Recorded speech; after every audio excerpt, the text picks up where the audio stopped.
Good morning people, we are discussing about the economy section. आज हम first question देखते हैं, जल्दी में देखेंगे। आज कोई भी वैल्यूएशन शायद ना हो पाए तो उसके लिए माफ़ कीजिएगा। नेक्स्ट फर्स्ट क्वेश्चन पे है, जो रेवेन्यू रिसिप्ट है government do not include which of the following, जो आपको बताना है tax impose on a good imported into and exported out of India. Number second में income of PSU, profit on investment made government. तो बताना कौन सा यहाँ पे सही की बात करते हैं। तीनों की तीनों जो है पार्ट है रेवेन्यू रिसिप्ट का। रेवेन्यू का मतलब ये है कि अगर आपका एसेट बढ़ रहा है गवर्नमेंट के पास तो वैसे कैपिटल की टर्म में देखिए, अगर पैसा आ रहा है गवर्नमेंट के पास तो रेवेन्यू कह सकते हैं। इनकम ऑफ पीएसयू जैसे ये भी सही है। प्रॉफिट अगर इन्वेस्टमेंट पे होता है तो ये भी सही है। टैक्स रेवेन्यू कंसिस्ट करता है proceed of taxes and other duty laid by the central government. Tax revenue और इंपॉर्टेंट कंपोनेंट हमारे रेवेन्यू रिसिप्ट का कंप्राइज करता है direct tax which fall directly on the individual personal income, home corporation tax and direct tax like excise tax, custom duties and non tax revenue for the central government mainly consist करते हैं internal receipt को by the central government which constitute a single largest item of tax revenue. Next question पे चलते हैं। Revenue and capital receipt the government के बारे में distinguish करना है आपको। क्या रेवेन्यू रिसिप्ट जो है नॉन रिडेमेबल, मतलब कि यहाँ पे कोई लाइबिलिटी नहीं है गवर्नमेंट के पास कि वो आपको रिटर्न ही करेगी, यही बात की जाए कि रेवेन्यू रिसिप्ट ऐसा ही है। और लेकिन कैपिटल रिसिप्ट में इससे अपोजिट है। सेकंड में बोला गया कि जो कैपिटल रिसिप्ट है ऑलवेज डेट क्रिएटिंग होता है। क्या कैपिटल रिसिप्ट जो है हमेशा डेट क्रिएटिंग होते हैं लाइक रेवेन्यू रिसिप्ट। तो आपको बताना कौन सा यहाँ पे सही की बात करते हैं। सिर्फ यहाँ पे फर्स्ट सही है, क्योंकि कैपिटल जो रिसिप्ट होता है वो डेट हो सकता है स्मॉल टर्म में क्रिएट करें, लेकिन ऐसा होता नहीं है। लेकिन लॉन्ग टर्म में से प्रॉफिट होता है एंड ओवरऑल कह सकते हैं कि डेट क्रिएटिंग नहीं है। और ऑलवेज तो वैसे भी गलत है। और लाइक रेवेन्यू रिसिप्ट ये होता है कि रेवेन्यू जो हो डे टू डे एडमिनिस्ट्रेशन काम चलाने के लिए पैसा दिया जाता है। The main difference between the revenue receipt and capital receipt is that in the case of revenue receipt government is under no future obligation कि रिटर्न करेगी एनुअल अमाउंट को, वे नॉट रिडीमेबल नहीं होते हैं। But in case of the capital receipt which are borrowing, government जो लेती है वो पार्ट होता है कैपिटल रिसिप्ट का ही, गवर्नमेंट को वो ऑब्लिगेशन है कि वो वापस करेगी। बात कर लें कैपिटल रिसिप्ट की, वो डेट क्रिएटिंग होता है और नॉन डेट क्रिएटिंग दोनों ही हो सकते हैं। ठीक है, ये कैपिटल रिसिप्ट दोनों हो सकते हैं, debt creating and non debt creating.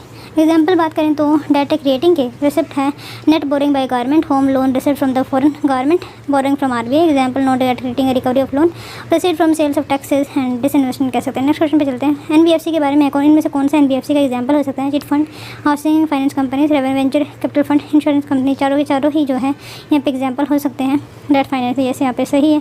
Merchant banking company, housing binding finance, stock exchange and company engage in the business of stock exchange, venture capital fund, Nidhi companies, insurance companies and chit fund जो है example है NBFC का। Next question पे चलते हैं। Assess is levied on the tax payable and not on the taxable income. Okay, जो cess होता है वो जो टैक्स पेएबल है, मैंने 5% टैक्स लिया तो उसके ऊपर टैक्स लगाया जा सकता है, क्या ये सही है। A cess can be levied on only direct taxes, क्या ये सही है। Unlike a taxes a cess is levied to meet a specific purpose. तब बताना कौन सा यहाँ पे सही की बात करें। फर्स्ट एंड थर्ड सही है। A cess can be levied on only direct tax, ये गलत है क्योंकि डायरेक्ट टैक्स पे भी लगाए जा सकते हैं। तो देख लीजिए इसके बाद assess is levied on the tax payable and not on the taxable income. It in a sense for the new tax payer it is equivalent charge on taxes. तो ये जो है टैक्स पेयर के लिए सरचार्ज के equivalent है। Cess जो है लेविड किया जा सकता है बहुत डायरेक्ट एंड इनडायरेक्ट टैक्सेस पे। अनलाइक अ टैक्स असेस जो है लेविड स्पेसिफिक पर्पज को मीट करने के लिए लगाए जाते हैं। Purpose can not be spent on any kind of government expenditure. Reason क्या हुआ है कि इंफ्रास्ट्रक्चर सेस मोटर व्हीकल के लगाए गए, क्लीन इन्वायरमेंट के लिए, कृषि कल्याण सेस लगाया गया, एजुकेशन एंड हेल्थ पे तो लगता ही रहते हैं। To make the point clear the proceed जो एजुकेशन वगैरह के हैं is use for the cleaning the environment and vice versa, सिर्फ इसी के लिए लगाया जा सकता है।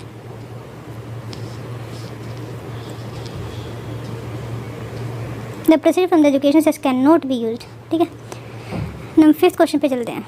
5th question is about the direct taxes on income are compulsory transfer of private incomes to the government to meet collective aim. मतलब क्या कि डायरेक्ट टैक्स का हम यूज़ करते हैं किसका, इनकम जनरेट करने के लिए। कंपल्सरी ट्रांसफर होता है हमारा प्राइवेट इनकम से किससे, to the government to meet collective aim. Collective aim को मीट करने के लिए इसका यूज़ किया जाता है। The proceed of all tax and cess are credit to the consolidated fund of India. जितने भी टैक्सेस होते हैं सेसेस होते हैं वो कंसोलिडेटेड फंड ऑफ इंडिया में जाते हैं। वे वाइल द जो टैक्सेस होते हैं are share with the state and union according to the guidelines by the finance commission. तो आपको बताना कौन सा यहाँ पे सही है। पहले एक बार दोबारा पढ़ते हैं, फर्स्ट स्टेटमेंट देखते हैं। Direct taxes on income are compulsory transfer of private income. क्या ये जो है डायरेक्ट टैक्सेज कंपल्सरी ट्रांसफर नहीं, ऐसा नहीं है। तो पहले हाँ से देख ले रहे हैं, डी है, तीनों के तीनों स्टेटमेंट करेक्ट है। Direct taxes on income are compulsory transfer private income both in form to the government to meet the collective aim. अच्छा, डायरेक्ट टैक्स का ये होता है कि हम कलेक्टिव एम को मीट करने के लिए जो हमारे सरकारी कर्मचारी या फर्म है या इंडिविजुअल पैसे देते हैं। जब proceed of all tax and cess of credit में कौन सा ये भी सही है। द टैक्स प्लस हीरा share with the state and union territory, ये जो है गाइडलाइन देता है finance commission and cess proceed need not to be share with them. और जो सेस है वो शेयर करने की जरूरत नहीं पड़ती, ये भी सही है। Direct taxes on income are compulsory transfer होता है प्राइवेट फर्म का। उसका एम ये होता है कि हम जो है कलेक्टिव एम जो हमारे नेशन बिल्डिंग है वो कर सकें। From the point of the government of the old proceed और टैक्स एंड सेसेज जो क्रेडिट किया जाता है consider fund of Indian account जो गवर्नमेंट का होता है। ये कंसिडर आर्टिकल 226 के हिसाब से नहीं 226 नहीं 2 I think I don't forget 266 हो सकता है। Yes 266 it consist expenditure borrowing and the lending to the government जो CFI एंटेल करते हैं अबॉलिश करते हैं annually as a part of the union budget and the approval the parliament is necessary to withdraw from the CFI। While tax जो proceed होता है वो share किया जाता है फाइनेंस कमीशन की रिकमेंडेशन के साथ। गाइडलाइन दी जाती है finance commission such proceed need not be share with them to meet a specific socio economic goal जो सच है वो प्रेफर्ड किया जाता है over tax because it is relatively easier to introduce and modify and abolish भी किया जा सकता है इसको। State led industrial development is the principal feature independent India के लिए। समझ में स्टेट लेड इंडस्ट्रियल डेवलपमेंट हमने हमेशा से चूज़ किया। क्यों चूज़ करना पड़ा प्री इंडिपेंडेंट इंडिया में? तब बताना कौन सा यहाँ पे सही। Private sector lack the huge capital इसे भी सही है। मैक्सिमाइजेशन ऑफ प्रॉफिट कंपेयर्ड नहीं, ऐसा नहीं है कि हम मैक्सिमाइजेशन करने में जब पैसे ही नहीं है प्राइवेट सेक्टर तो गवर्नमेंट ही लगाएगी ना प्राइवेट। लेकिन उनका ये मोटिव ये नहीं था कि हम पैसे कमाएंगे पूरा होल डेवलप। कभी भी गवर्नमेंट का मोटिव एम या फिर पैसे कमाना नहीं होता है, याद रखिएगा। थंब रूल है right thumb rule. Private player had less incentive to create industrialisation due to low demand for industrial. तब बताना कौन सा यहाँ पे सही। सही की बात करें तो सी यहाँ पे सही है first and third. Maximisation profit was not motive behind the state intervention. Number 7 question पे चलते हैं। विच ऑफ द फॉलोइंग जो है वाइट लेबल्ड ATM क्या होता है? वाइट लेबल ATM वो होते हैं जिसका ATM जो होते हैं जो बनाने वाली कंपनी होती है उनको खुद का ATM नहीं होता, बस वो ATM चलाते हैं, ठीक है। These ATM are set up owned and operate किए जाते हैं नॉन बैंक एंटिटी के। यस नॉन बैंक ये सही है। और these ATM are set on operate by the sponsor bank whose brand is on the ATM। नहीं, ये तो पूरे सारे बैंक ही करते हैं, वो स्पॉन्सर करा लिया। And then these ATM are service provider but cash management connectivity जो है RBI देखती है। तो these ATM operate abroad to नहीं, ये तो गलत ही है। तो ये तो है brown label ATM third one and the first one is the white label. ये सही है। वाइट लेबल ATM जो है सेट एंड ऑपरेट किए जाते हैं नॉन बैंक एंटिटीज़ के साथ।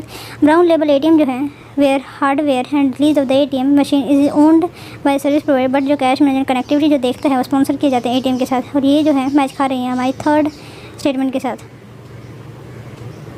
नेक्स्ट क्वेश्चन पे चलते हैं। मैट जो है न्यूज़ में था ये क्या है कि फॉर्म ऑफ डायरेक्ट टैक्सेस है, तो ये यहाँ पे सही हो जाएगा। Income taxes paid as per the provision of the income tax IT act but the company calculate the profit कहाँ पे as per the provision of company. मतलब क्या है कि बहुत सारे जो है कंसेशन देती है हमारी गवर्नमेंट। ये क्या करते थे कि जो अपनी टैक्सेबल इनकम है जरूर दिखा देते तो टैक्स नहीं लगता था। इस वजह से 18.5% को लगाने के लिए 1987 में गवर्नमेंट ये सिस्टम लेके आई थी मैट को, ताकि जो है हर एक कंपनी हर एक कॉरपोरेट जो है पैसे में दे ये जो है पैसे दें। मतलब क्या है कि टैक्स भरे। इन टैक्स हॉरिजॉन्टल इक्विटी एम्प्लॉइज क्या करता है? सिमिलरिटी सिचुएशन ये सही है कि सिमिलर जो सिचुएशन पर्सन है वो जो सेम टैक्स दे। और वर्टिकल में क्या होता है? वर्टिकल जो नेट वर्थ जिसकी जितनी ज़्यादा इनकम है वो उतना ज़्यादा टैक्स दे। यही देख कोशिश की। Taxation is based on the idea of fairness. जो फेयरनेस जो है फर्स्ट क्राइटेरिया है good tax system as not always easy to define. Economy suggest करते हैं इंक्लूजन ऑफ 2 एलिमेंट जैसे in tax to make it fairly horizontal and vertical. अब horizontal का मतलब individual identical to same situation जो है उसको सिमिलर टैक्स लेना चाहिए। हॉरिजॉन्टल इक्विटी जो बेटर पीपल उनसे ज़्यादा टैक्स लेना चाहिए, वो वर्टिकल इक्विटी हो जाएगी। नेक्स्ट की बात करते हैं। टैक्स पॉइंट क्या होता है कि हम कितना ज़्यादा पैसा ले रहे हैं, कितना हमारा टैक्स रेवेन्यू बढ़ रहा है विद ग्रोइंग द GDP। तो आपके यहाँ पे सी ऑप्शन सही नहीं, डी ऑप्शन सही है। देख सकते tax revenue increase by more then 1% और 1% मतलब अगर आपका एक GDP बढ़ता है तो ये मोर देन 1% बढ़ता है क्या tax revenue. Tax points indicator हमारे major efficiency and responsiveness of the revenue mobilization in response to the growth in the GDP national income. A tax is said to be band with tax revenue increase more proportionally in respect to the rise in national income tax band when the increase by more than. ठीक है, ये तो मैंने बता दिया। Next question पे चलते हैं। That is after LPG reform India has undergone structural change हमारी इकॉनमी में। In this context structural change का मतलब क्या है तो आपको बताना है, इसमें यही पूछा गया है।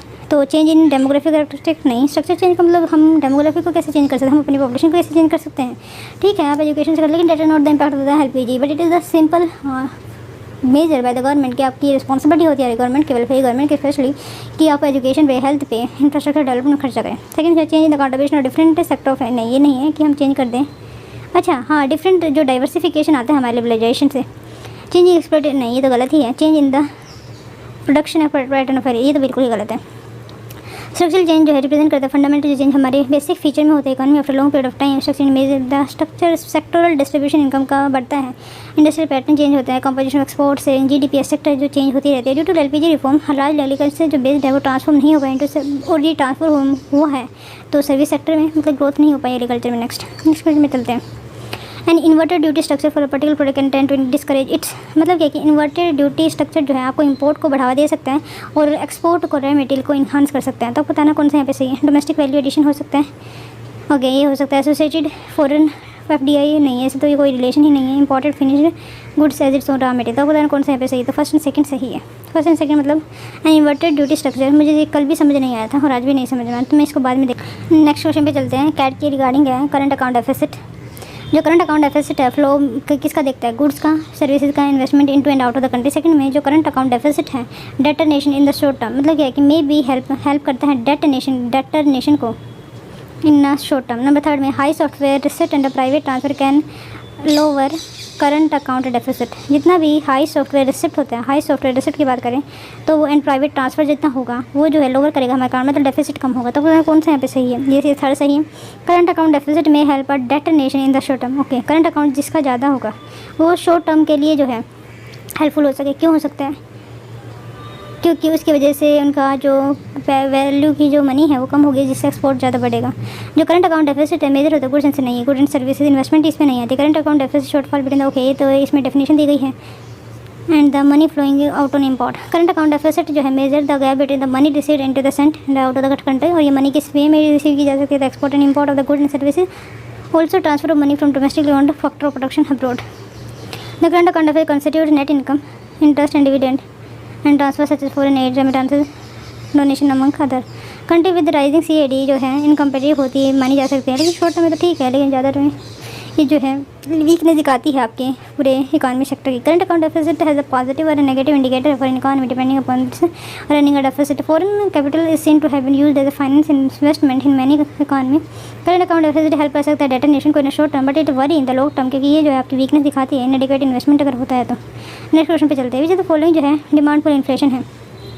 स्ट्रॉन्ग कंज्यूमर डिमांड अगर आपके में है तो यस ये हो सकता है। इंक्रीज मनी सप्लाई, यस नहीं, ये सप्लाई साइड है। प्राइस जो है अगर कंज्यूमर मतलब सप्लाई के ऊपर डिपेंड करता है तो डेट इज रॉन्ग, तो फर्स्ट सेकंड एंड फोर्थ होना चाहिए, ये सही है।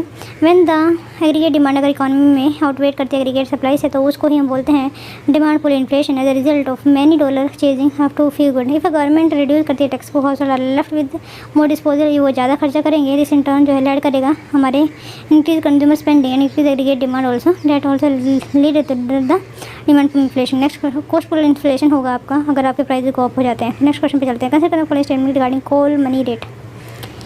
कोल मनी रेट, ओके पहले स्टेटमेंट ये दी गई है, bank resort to call money rate to fulfil asset liability mismatch होता है, comply with the statutory CRR comply, लेकिन वो स्टैट्यूटरी CRR जो कंप्लाई करता है and salary requirement and to meet the sudden demand अगर हो जाती है तो। सेकंड में demand and supply in liquidity affect the call money rate, अगर डिमांड सप्लाई ये सही, रुक जाओ, only RBI and banks are the participant of the call, ये गलत है, तो फर्स्ट एंड सेकंड सही होना चाहिए, तो सी यहाँ पे सही हो जाएगा। Call money rate is the rate at with the short term, अगर फंड की आपके पास कमी है तो आप बोरो कर सकते हैं पास वाले के बैंक से and left in the money market. The duration of the call money जो है 1 डे की मानी जाती है। बैंक रिजोर्ट मतलब हम ये लेते हैं क्योंकि हमें फिर से RBI से बोलना नहीं पड़ता है, तो आपस में कोऑर्डिनेशन बढ़ता है। To this type of loans to fulfil the asset liability mismatch comply with the statutory CRR and requirement to meet the sudden demand of the fund. RBI banks primarily dealer are the participation of the call money market demand and supply of liquidity affect the call money rate. Next question पे चलते हैं, पहले देखते हैं कितने question रहते हैं। Consider करने फॉलोइंग स्टेटमेंट को, वाइल GDP इंक्लूड करता है production of goods and services within a country by all procedure goods national product capital all good and service that is produce by the citizen of a country. Second में बोला गया usually GNP जो है tend to be less if economy is highly globalise and competitive and many of its MNCs are operating in other country. अब बताना इसमें से कौन सा करेक्ट है। GDP production of goods and service with in a country by all the producer, GNP जो है हर एक गुड एंड सर्विस प्रोड्यूस कर दिया जाता है सिटीजन के द्वारा, तो ये बताया गया है। Usually GNP tend to be less if economy is highly globalise है, तो GNP जो है कम होता है and competitive and many of its MNCs are operating in other country. तब तो कौन सा यहाँ पे सही है, सही की बात करें तो सिर्फ ए सही है।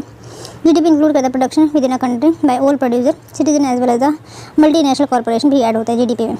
GNP जो है हमारे नेशनल प्रोडक्ट होता है capital that is produce by the citizen of the country whether it is with in the country geography हो सकता है या फिर अब्रॉड भी हो सकता है। GDP plus GNP।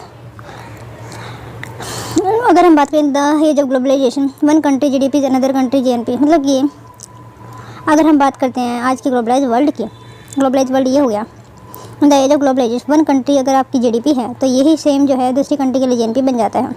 तो इस highly globalise and competitive economy के लिए benefits MNC operating into the country GNP जो है टेंड टू बी मोर। जहाँ पे एमएनसी ज़्यादा होगी तो वहाँ पे जीएनपी का जो चांसेस है वो ज़्यादा बढ़ जाता है कि होगी।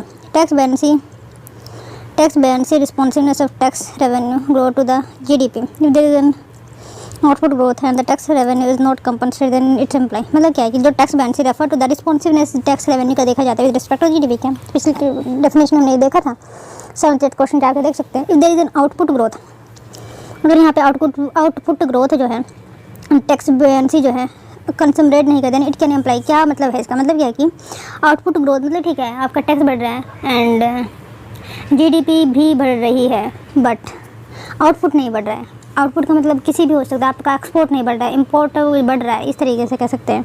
तो इसका मतलब क्या है कि यहाँ पे टैक्स इवेजन हो रहा है, बिल्कुल हो सकता है। Growth in the non tax part of GDP, और जो ग्रोथ हो रहा है उस पार्ट में जहाँ पे टैक्स नहीं दिया जाता है तो यहाँ पे ए एंड बी सही है। टैक्स बेन responsive tax if there is an output growth and the tax Ben is not commensurate. ठीक है, आई थिंक समझ में आया। टैक्स बेन एक्सप्लेन करता है relation between the changes in the government tax revenue growth and the change in the GDP. It effort the responsive of tax revenue growth to change it GDP if the growth output growth and tax Ben is not commensurate. इसका मतलब ये होता है कि जो tax evasion हो रहा है या फिर जो जीडीपी वहाँ पे बढ़ रही है, जैसे जहाँ पे नॉन टैक्स पार्ट है, और नॉन टैक्स पार्ट क्या है? एग्रीकल्चर है। नेक्स्ट क्वेश्चन पे चलते हैं। Income tax in India levied collected appropriate किया जाता है सेंट्रल गवर्नमेंट के साथ द्वारा, ये सही है। या लेविड एंड कलेक्ट किया जाता है सेंट्रल गवर्नमेंट डिस्ट्रिक्ट, यस ये भी सही है। लेविड भी कलेक्टेड बाय सेंट्रल, लेकिन डिस्ट्रीब्यूशन भी किया जाता है स्टेट गवर्नमेंट के साथ, तो ये भी यहाँ पे सही है। Income tax levied and collected consumer by. Next question पे चलते हैं। External aids is the best aim कि वो finance government physical deficit because okay in the external aid जब हम लेते हैं is the best means to finance government physical deficit because external aid अच्छा रहता है। क्यों? It bring the foreign currency, क्योंकि जो है लेकर आता है फॉरेन करेंसी को, ताकि हम बीओपी को जो है यूटिलाइज बीओपी को कम कर सके apart from its related development expenditure. Second में does not cause crowding effect, ये बिल्कुल सही है। तो सी दोनों स्टेट में सही है। इट ब्रिंग फॉरेन करेंसी, हमारी कंट्री पे लेकर आता है बैलेंस ऑफ पेमेंट, और ये जो हेल्पफुल होता है बैलेंस ऑफ पेमेंट को ब्रिज करने में from its utility in development expenditure. और ये इंडिया की बात की जा रही है। इफ़ एक्सटर्नल एड जो है grant of coming without interest, क्योंकि जो एक्सटर्नल एड जो है उसमें नहीं दिखता है, किसमें? हमारे फिजिकल डेफिसिट में। When the domestic market limited amount of fund and if the government desire to borrow large share अगर finance the fiscal deficit or they tend to raise the demand of the fund in the market, this suit the market interest rate for the funds and cause problem to the development investor who have to pay a high interest rate to save the loan. If the same money is borrowed from the abroad, the following effect does not occur. the following but करना term देर की कुछ definition है। Deflation का मतलब क्या होता है? Reduction in the, अगर आपका इन्फ्लेशन रेट कम हो जाता है तो इसका मतलब ये है कि डिफ्लेशन हो रहा है, डिसइन्फ्लेशन हो रहा है, stagflation, reflation. Okay, reduction in the rate of inflation, तो ये डिसइन्फ्लेशन होगा, तो ए का हो जाएगा सेकंड, या फिर सेकंड का ए कह दीजिए। General fall in level of price, तो ये इन्फ्लेशन होता है, तो नहीं डिफ्लेशन हो जाएगा। वाई? क्यों? क्योंकि ये जो है जनरल फॉल हो रहा है, अगर इंक्रीज़ होता तो इन्फ्लेशन हो जाता, तो डिफ्लेशन इन्फ्लेशन का डिफ्लेशन हो जाएगा। इन्फ्लेशन भी होता है एम्प्लॉयमेंट, तो ये स्टैगफ्लेशन है, तो थर्ड का सी हो जाएगा। एंड डिफ्लेशन का मतलब ये होता है कि हम रेज करते हैं या price to contract the deflationary prices. Next question पे चलते हैं। फिजिकल डेफिसिट कंसीडर करना following statement regarding physical deficit. Physical deficit reflective होता है टोटल बोरिंग, यस ये सही है। नहीं आई थिंक गलत है, सही है, इनका पूछा गया है। फिजिकल डेफिसिट जो है टोटल बोरिंग का होता है, गवर्नमेंट कितना उठाती है, फिजिकल डेफिसिट इसका मेजर होता है, पर मुझे नहीं लगता। High physical deficit can lead to the interest rate in the high, yes ये सही है। जितना फिजिकल डेफिसिट है कैन बी, वो रीज़न हो सकता है high interest rate in the economy. देख ले पहले तो जानते हैं इनके बारे में। फिजिकल डेफिसिट जो difference between the revenue deficit plus non debt revenue and total expense. In other word physical deficit reflective होता है टोटल बोरिंग कितनी दी है गवर्नमेंट ने। If the fiscal deficit ratio is too high, it implies that there is less amount of money की वो left रहे market for the private entrepreneurship, and अगर less money रहेगी तो इसका इंटरेस्ट ज़्यादा होगा, ठीक है, डिमांड उनकी ज़्यादा होगी। तो high physical deficit high interest rate would be also mean the effect of the RBI in India, जो आरबीआई की पॉलिसी वो कम हो जाएगी। नेक्स्ट क्वेश्चन पे चलते हैं। विच ऑफ द फॉलोइंग कंसिडर और अकाउंटेड वाइल कैलकुलेटिंग जीडीपी। अगर आपको जीडीपी कैलकुलेट करना है, विच ऑफ द वन काउंटेड, अगर कैलकुलेट करना है जीडीपी तो किस क्या क्या चीज़ उसमें लिया जाता है? रेंट, यस ये लिया जाता है। Newly produce car as well as second hand car, नहीं सेकंड हैंड कार का नहीं, लेकिन newly yes. Pension and scholarship ये गलत है, फर्स्ट ही सही हो जाएगा। In calculating only newly produce goods and services transaction in existing like. Okay, next question पे चलते हैं। सेम समझ में आ रहा है। These are important value as a part of GDP, जो हर एक हाउस में many to be rented it not possible for the government to check which one is complied. मतलब क्या कि यहाँ पे सब्जेक्शन हो सकती है कि हम कितना कैलकुलेट कर पा रहे हैं, एक्यूरेसी कितनी है, हम जितने भी डाटा कलेक्ट कर रहे हैं। नेक्स्ट क्वेश्चन पे चलते हैं। फॉलोइंग जो है expenditure by the government are consider transfer payment. Transfer payment का मतलब क्या है? अगर यूबीआई करते हैं, यूनिवर्सल बेसिक इनकम जो है भेज दी, क्या ट्रांसफर पेमेंट का कि मतलब यहाँ पे ये है ना, आप तो इसमें फ्री में पैसे दिया जाता है transfer. Subsidize paid to farmer, conditional cash transfer, तो मतलब थर्ड गलत हो जाए, फर्स्ट एंड सेकंड होना चाहिए, तभी first and third. Unconditional cash transfer, subsidies paid to farmer, क्यों? देखते हैं। Expenditure like pension, scholarship, UBI direct transfer किया जाता है मनी को and not create any output है। These are called transfer payment, there are one way payment. अच्छा, इसमें आउटपुट क्रिएट हो गया सेकंड में, तो इस वजह से ये नेगलेक्ट किया जाता है। ट्रांसफर पेमेंट में भी कंडीशनल हो सकते हैं, कैश ट्रांसफर और अनकंडीशनल। नेक्स्ट क्वेश्चन पे चलते हैं। फैक्टर कॉस्ट की बात की जा रही है। To the price right after deducting. Okay, factor cost वो होता है जो जो मार्केट प्राइस होता है गवर्नमेंट सब्सिडी का, उसको घटा के और ऐड कर दिया जाता है इंडायरेक्ट टैक्स को। क्या ये सही है? GDP at factor cost is useful. GDP जो है फैक्टर कॉस्ट यूजफुल है, मेजर करने is useful to see how competitive market forces and how distortion indirect taxes are given. तो आपको कौन सा यहाँ पे सही? तो फर्स्ट यहाँ पे सही है। फैक्टर कॉस्ट जो है एक्चुअल प्रोडक्शन होता है, cost at which goods and service are produce in economy. Factor cost refer करते हैं price right after deducting from the, मतलब ये फैक्टर कॉस्ट वो होती है जो मार्केट में जो प्रोडक्ट जाता है उसको डिडक्ट कर लिया जाता है मार्केट प्राइस जो इंडायरेक्ट टैक्सेस पे लगते हैं एंड ऐड कर दिया जाता है सब्सिडी जो गवर्नमेंट देती है, इफ़ एनी। ठीक है, सब्सिडी को ऐड कर दिया जाता है एंड जो टैक्सेस जो वो पर्सन भेज देता है उसको डिडक्ट कर दिया जाता है, तो वो फैक्टर कॉस्ट में काउंट होगा, मतलब जीबीए में काउंट होता है basically. In India deficit financing usually to resort in order to, मतलब क्या कि डेफिसिट फाइनेंसिंग की जाती है, क्यों की जाती है? मतलब हम पैसे छापते क्यों छापते हैं कि finance the revenue deficit component को, जो रेवेन्यू डेफिसिट है उसको कंपोनेंट को भरने के लिए, अंडरटेक डेवलपमेंट एक्सपेंडिचर के लिए, bridge the short current account deficit को भरने के लिए। तो फर्स्ट एंड सेकंड सही है। In India, revenue deficit is one of the major fiscal deficit का reason. This means that the government cannot finance its revenue operation by the sources it generate. Second is done. This is done because the internal resources of the government are not adequate to undertake development expenditure. तो ये भी हो सकता है। CAD जो है finance by the external flows. If government borrow from outside, it would increase our external capital deficit but not affect the short term CAD. कि third ये गलत है कि base the short term current account नहीं, जब हम बाहर से बोरो करते हैं, देखो यहाँ पे लिखा है CAD current account deficit finance by the external flows. If government जो बोरो करते हैं outside it would increase that external capital, but जो करंट अकाउंट डेफिसिट पे इंक्रीज नहीं करेगा। तो इसी के साथ हमारा सेशन कंप्लीट होता है। देख लीजिए हमने क्या क्या डिस्कस किए, इंपॉर्टेंट सेशन है। हो सकता है आपको अच्छा लगे, हो सकता है ना लगे, but you can surely give your okay. Revenue receipt of the government do not include which of the following. तो हमने पहले जाना था कौन कौन से में इंक्लूड नहीं किया जाता है। सेकंड में हमने जाना था कि capital receipt and revenue receipt में क्या फ़र्क होते हैं। देन फिर एनबीएफसी के एग्जांपल को देखा था। देन फोर्थ क्वेश्चन हमने जाना था सेस की regarding, and cess again question में सेस से ही रिगार्डिंग था। एंड नंबर 7 में डेवलपमेंट इंडिपेंडेंट इंडिया क्यों नहीं हम जो है फैक्ट्री वगैरह नहीं लगा पाए थे। देन वाइट लेबल ATM के बारे में जाना था। देन MAT के बारे में जाना था। एंड नेक्स्ट क्वेश्चन में जाना था टैक्स बैलेंसी क्या होती है। एंड नेक्स्ट क्वेश्चन में LPG की वजह से जो स्ट्रक्चर रिफॉर्म है तो उसमें का मतलब क्या है। एंड इन्वर्टेड ड्यूटी स्ट्रक्चर के बारे में जाना था, ये हमने छोड़ दिया था ना। नेक्स्ट क्वेश्चन में करंट अकाउंट डेफिसिट के बारे में जाना था। एंड देन नेक्स्ट क्वेश्चन में हमने जाना था डिमांड पुल इन्फ्लेशन के बारे में। एंड देन नेक्स्ट क्वेश्चन में हमने जाना था कॉल मनी रेट के बारे में। And next question is about the responsibility again, जो हमारा टैक्स बैलेंसी के ऊपर क्वेश्चन था। इनकम टैक्स के बारे में जाना था, किसके द्वारा लेविट किए जाते हैं शेयर, किसके द्वारा किए जाते हैं। एक्सटर्नल एड के बारे में जाना था, किस तरीके से हेल्प करते हैं हमारे डेवलपमेंट एक्सपेंडिचर में। तो फिर हम लोग डेफिनेशन देखा था। 21 क्वेश्चन फिस्कल डेफिसिट रिफ्लेक्सिव के बारे में जाना था, क्या क्या हम जीडीपी में क्या क्या काउंट करते हैं उसके बारे में जानने के बाद वे next go to the next question that is transfer payment, जिसमें जो है डायरेक्ट बेनिफिट नहीं होता है, मतलब सिर्फ और सिर्फ पैसे दे दिए जाते हैं, उसका कोई आउटपुट का हम नहीं सोचते हैं। तो ये जाना था। देन फिर हम फैक्टर कॉस्ट एंड जीडीपी को फैक्टर कॉस्ट के बारे में डिफरेंशिएट करने की कोशिश की थी। एंड उसी के साथ हमारा ये सेशन कंप्लीट हो गया है। होप